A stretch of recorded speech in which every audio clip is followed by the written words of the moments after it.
What is a Mensch? In your own words, what is a Mensch? Yes, David. No, I don't know anymore. Not who is a Mensch, I'm going to ask you that in a second, but what is a Mensch? Can you define it for me? Yes. It translates to person, but officially people imply a person who's a good person. A good person. Right. What else? Yes. A person who respects another person's feelings. A person who respects another person's feelings. Very good. Yes. Ethical. An ethical person. What else? A person who is searching to become a good person. A person who's what? Searching to become a good person. A person who's searching to become a good person. Nice. Yes. A person who does good things. A person who does good things. Good. What else? Okay, you know, Mensch, in its literal sense, it's a Yiddish word, originally German. It means a person. But in our community, in the Jewish community, it's come to mean so much more. It's come to mean a good person, an ethical person, an upright person, a person of integrity. And that's what we want to give to our students. And so we created this book, a kid's Mensch Handbook, which will hopefully do just that. I will be taking you through the book, showing you some pages. We're going to do some of the exercises. And if you don't have the book, we're going to figure out a way that you can still do it anyway. Yes, sir? I'm just curious, what age is this sort of geared It is geared toward 3rd through 5th graders. But I've already heard, it just came out a couple of weeks ago, but I've already heard stories from some people that they're going to try it with 2nd graders, they're going to try it with 6th graders. So it's brand new, so I'm very curious to hear from you where it works and how it works. So hopefully it'll bridge all sorts of grades. If you would please open to page 11. One of the first questions we ask the students after we tell them what a Mensch is we ask them, who do you know who is a Mensch? So we've got this exercise called Too Many to Mention. And mention is the plural of Mensch.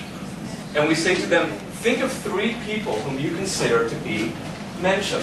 And it begins the conversation about being a Mensch in a very personal way. And we say to them, think of someone at school, think of someone at home, and think of someone who is famous, who is a Mensch. So let me ask you, if you would each think of someone in your own homes who is a Mensch, whom you would consider a Mensch, and raise your hand and tell me a little bit about that person and tell me why he or she is a Mensch. Somebody who lives in the same house as you do, yes? I would say my mother. Why? Well, since I was 5 years old, her brain surgery became visually impaired. And for that 35 years, she's been volunteering for Life Has Been Blind, typing books. Because at first, that was the only way for me to get help. And she still does it to this day. And giving selflessly for herself. And starting because she had a daughter, but now. That sounds like a Mensch. Others, that's a Mensch. Others. Yes? My husband, he does volunteer work for Massachusetts Association of Blind, usually once a week, but he also does, he goes to pick up food from different places, supermarkets and stuff, get extra food and delivers it to shelters. Nice. These are really big ways of being a Mensch. How about everyday ways that people in your house are Mensching? I have a brother-in-law that whenever it's raining, he always makes sure that all the other cars, all the doors of the cars are open, so that everyone else can run to the car and get in. That's a Mensching thing. You could have used them today. Who else? Yes. I remember my daughter when she was young, she could give me the last bite of the ice cream. There you go. That's it. There's actually a line in here about giving up the last cookie in the box. So that's a very Mensching thing to do. What else? My daughter. Who else? Yes. Why? Because when I go out for a meeting at night, I come home and there's a note on the door. As soon as I don't even get into the house, there's a note on the garage door. And what does the note say? I love you, Mom. I hope you have a good night. Okay, so it's the little things, the little Mensching things. Let me ask you another question. I don't know how well you guys know one another. Can somebody tell me a story about someone else in this room who is a Mensch and why? Myself excluded, because that's too easy. This man in the white shirt and the khaki pants. Why is he a Mensch? Paul was the president of my shul a few years ago when I first came to be the Kenner. And he does everything you can imagine to take care of the synagogue physically, and now he's the spiritual chair of the ritual committee. And he comes to Minyan long after his father passed away and finished saying Kaddish for the year. Kept coming to Minyan to help make the Minyan for other people. Paul's a Mensch. He is. Please. Can I talk about her now? Yes. Why is she a Mensch? Okay, she's a wench. Can't do Carol just as a can't. That's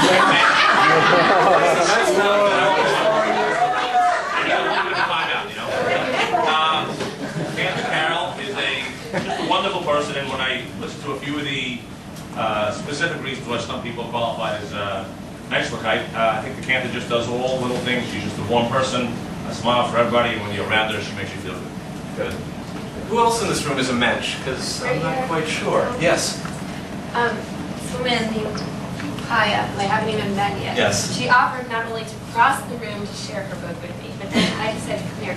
Then she shared with me not just some of her dried raspberries, she gave me the entire bag and said to eat them. Wow. She didn't even read the book. And I haven't even met Who else in this room is a Mensch? In that case, I was sitting on the floor, and this chair seemed to be occupied, and she doesn't know me from, she said, no, I don't think so, went to the thing and said, you can sit here. So that was, This is she never great. met me.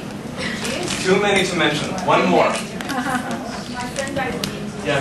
I was sitting ship with my mother. She spent most of the week with me. And the candle that Blumenthal gave me didn't work right. In a couple of days it went out. She went back to the Blumenthal, got me another candle, brought me food.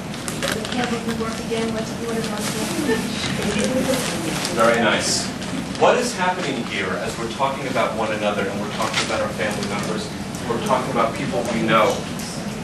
How did it feel, Paul, when Cantor called you a Mensch? How did you feel? Good, but embarrassing. So I'm not a spotlight guy, but good. At But good. Yes. But good. How did it feel to call your family members Mensch? Good. It feels good. And to be called a Mensch.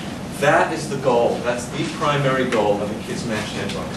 Is to have your kids associate a sense of pride and belonging and community in being a Mensch, to want to be a Mensch, to understand that it's good to be a Mensch. And if I'm a Mensch, then people will respect me, and I'll respect others in turn. And to understand that it's cool, it's a good thing to be an upright person, to be a good person. So that's the first goal of the Kids Mensch Handbook, and hopefully that's what it will do to help you.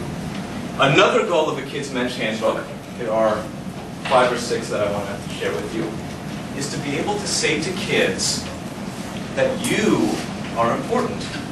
Because so often in a 3rd and 4th and 5th grader's life, they're told what to do, what is right, how they should do things. A Kids Mensch Handbook says, you are important. You make a difference.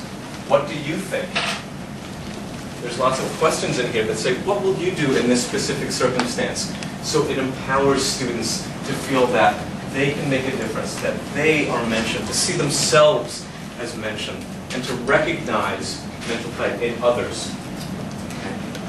Number three, it helps students to make Jewish choices using Jewish values.